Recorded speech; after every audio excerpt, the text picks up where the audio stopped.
Is this the new Android phone to beat? Samsung certainly hopes so. Kicking things off, Samsung has taken a leaf out of Apple's book, opting to incorporate a titanium frame. Like the iPhone 15 Pro Max, this titanium finish feels wonderful in the hand, with a slightly rough, granular touch. While it should add some extra durability, it hasn't made the phone much lighter.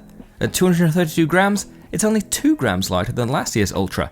The phone is protected by a layer of Corning Gorilla Armor Glass, which Samsung says is up to 4 times more scratch resistant than previous variants and should reduce glare by up to 75%.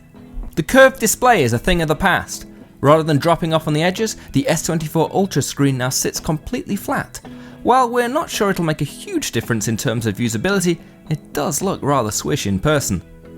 The display itself is a 6.8-inch Quad HD Plus panel with an adaptive 1 to 120Hz refresh rate. That's no different from last year, but Samsung says the screen brightness has been boosted by up to 40% in adaptive mode, reaching a peak of 2600 nits. Samsung also mentioned that the S24 Ultra's S Pen is new for 2024, but that's all we know so far.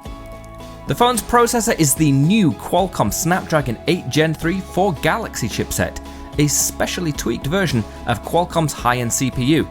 There's no word yet on how exactly it differs or how it will perform in our tests, but watch this space.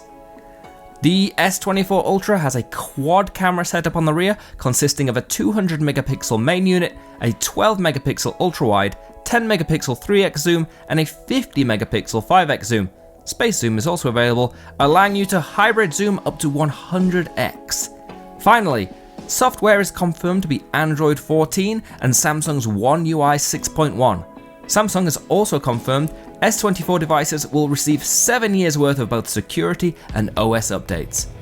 Pricing starts at £1,249 for the 256GB version, running up to £1,349 for the 512GB variant, and you'll pay £1,549 for the 1TB option.